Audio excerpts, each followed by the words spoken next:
There's this misconception that once you hit 65, you're supposed to trade your self-reliance for a rocking chair, that you become soft. Let me tell you, predators look for that. They see the gray hair, the slower walk, and they see lunch. We are not going to let that happen. But we have to be real about the biology. Arthritis is a thing. Reaction times change. Trying to run a hand cannon that kicks like a mule isn't tough. It's a liability. You need a tool that works with you, not against you. Something that bridges the gap between where your physical strength is now and where it needs to be to neutralize a threat. I've lined up 7 distinct platforms today. We are going from the bare minimum, good for practice, okay for peace of mind, all the way up to the absolute king of home defense for the retired demographic.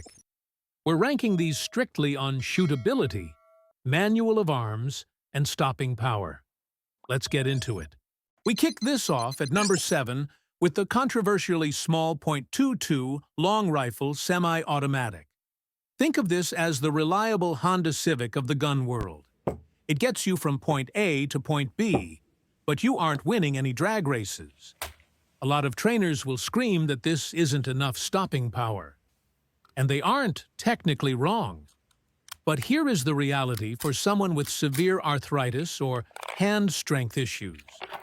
If you can't rack the slide on a standard 9mm, that gun is just a paperweight. These target pistols, similar to the Ruger Mark series or the Browning Buck Mark, are effortless. You pull the trigger, and there is zero recoil. It feels like using a staple gun. I was at the range last week watching an older gentleman, probably pushing 80. He couldn't hold a coffee cup steady without spilling it, but he was putting 10 rounds of .22 into a quarter-sized hole at 7 yards. That is surgical. However, let's be honest about the ballistics. You are poking holes, not shattering bones. To neutralize a threat with this, you need distinct, precise shot placement. Under stress, in the dark, that is a tall order.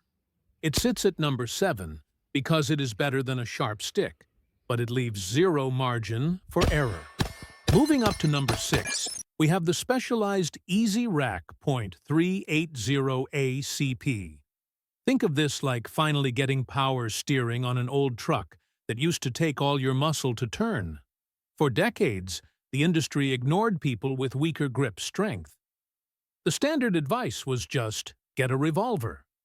But that ignores the heavy trigger pull on a wheel gun. Then, engineers finally woke up.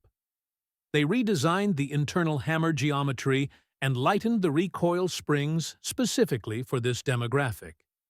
You can manipulate the slide on these things with 2 fingers. Literally. I had a student a few months back, a retired nurse with carpal tunnel so bad she wore braces on both wrists. She couldn't budge a standard 9mm, but she ran this .380 dry without a single wince. It puts a decent focused round downrange without punishing your skeletal structure. The .380 cartridge is what I consider the absolute floor for defensive stopping power. It will penetrate clothing and get to the vitals, unlike the .22, which might get stopped by a heavy winter jacket and a bad angle. Why is it stuck at number 6? Ammo cost. .380 is significantly more expensive than standard 9mm. That means you practice less. And in this game, if you don't practice, you rust. At number 5, we land on the industry standard, the steel frame .38 special revolver. This is the cast iron skillet of self-defense. It is heavy. It is virtually indestructible, and it will last longer than you do. For years, gun store clerks have lazily pointed seniors to this corner. Their logic is simple. No slide to rack, no magazines to jam, no safeties to fumble. It is a pure point-and-click interface. If you pull the trigger and it goes click instead of bang, You don't need a degree in engineering to clear a malfunction. You just pull the trigger again. That mechanical simplicity is gold when your heart rate is pushing 150. But here is the reality check that usually gets ignored. Double-action triggers are heavy. You are looking at 10 to 12 pounds of continuous force to break that shot. If you have arthritis in your index finger, pulling that trigger feels like trying to open a rusted jar lid. I remember watching a retired carpenter at the range a while back. His hands were strong as a vice grip from 50 years of work, but he chose a featherweight, snub-nose model.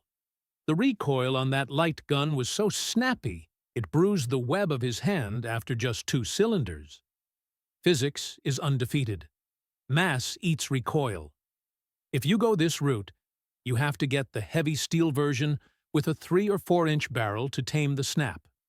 It sits at number 5 because, while the manual of arms is perfect, the physical strength required to manage that long, heavy trigger is often underestimated.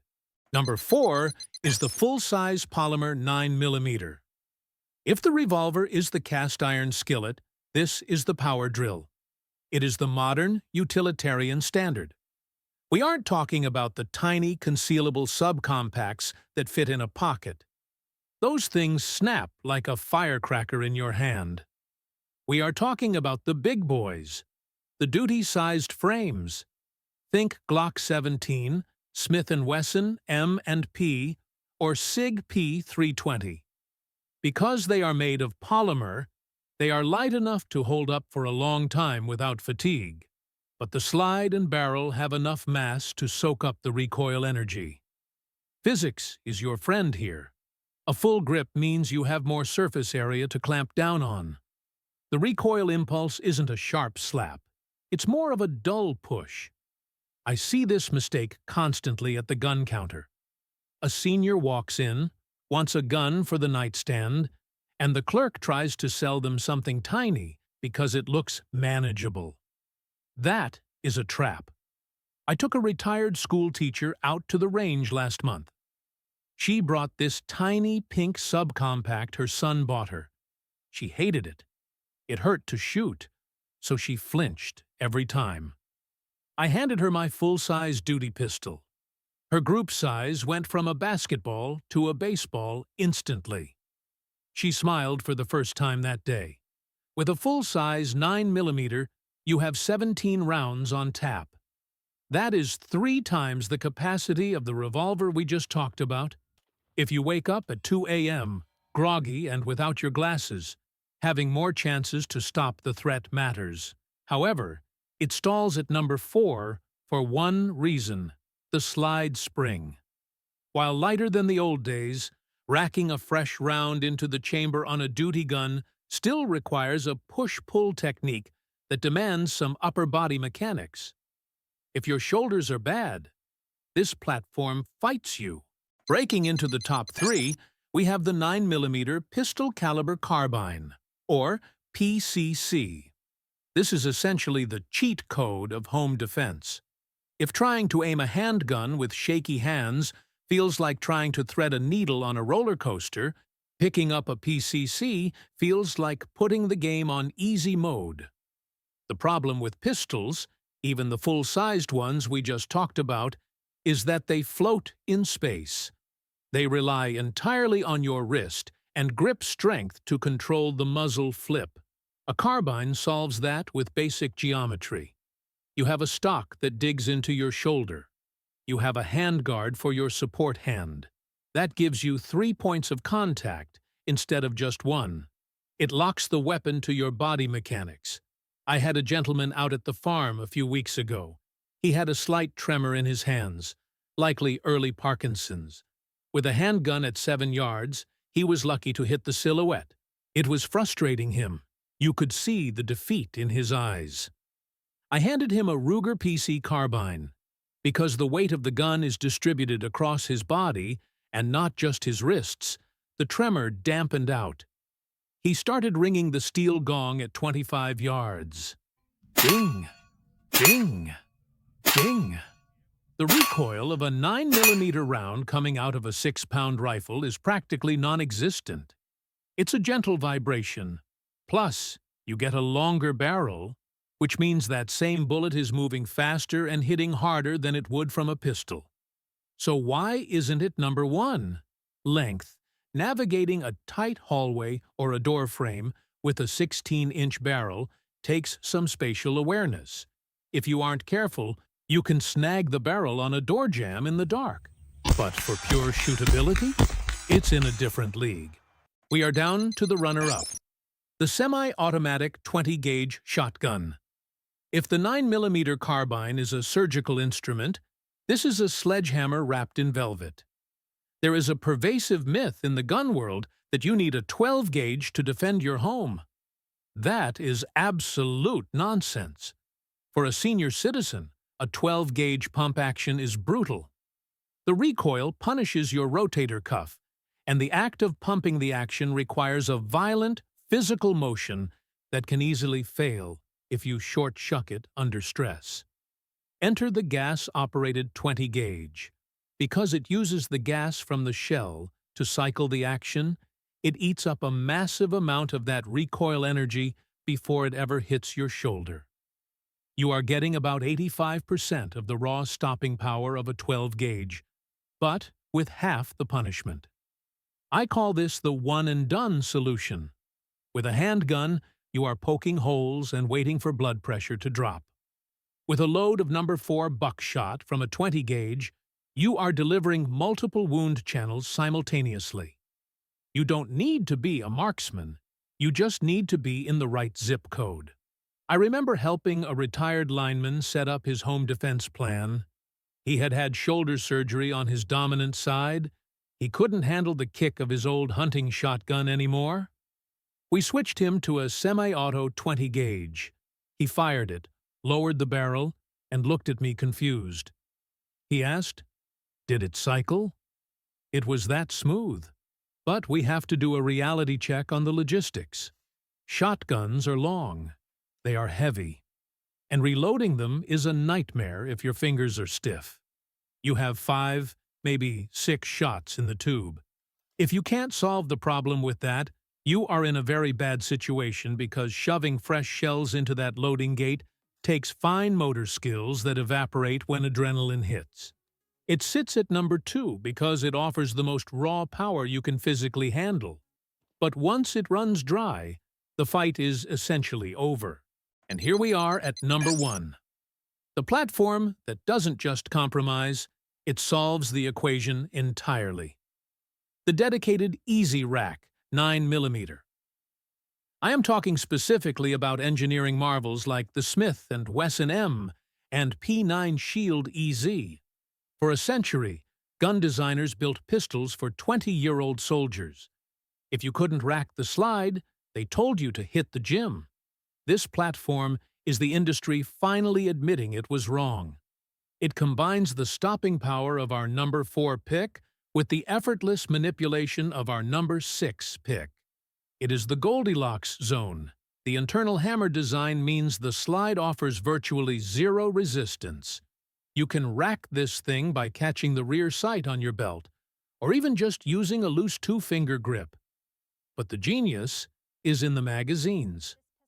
If you have ever tried to load the last round into a standard 9mm magazine with arthritic thumbs, you know it feels like trying to push a boulder uphill.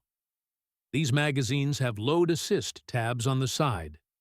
You pull the spring down, drop the round in. No force required. I gifted one of these to my own father last year. He had stopped carrying because he didn't trust his hands to clear a jam in a panic. We went to the range, and he put 50 rounds through it. He looked at me and said, "Jeff, I feel like I got my hands back." That is what a champion does. It doesn't just poke holes in paper, it restores capability. It gives you the full power of the world's most proven defensive cartridge, in a package that requires less physical strength to operate than a stapler. It removes the physical barrier between you and your safety. Getting older involves a lot of hard truths. The eyes go, the knees creak, and the grip strength fades. But refusing to adapt isn't being tough. It's being stubborn. The hardware in your body might be changing, so the hardware in your holster has to change with it. You don't need a hand cannon to defend your home. You need a system you can manipulate in the dark, under stress, when your joints are cold and stiff. Any of the tools on this list will work, but you have to be honest with yourself about what you can actually handle. I want to hear from the veterans in the comments. What was the first handgun you ever bought? And be honest, can you still shoot it as well today as you did 40 years ago? Drop that down below. Check your gear. Know your limits. I'll see you in the next one.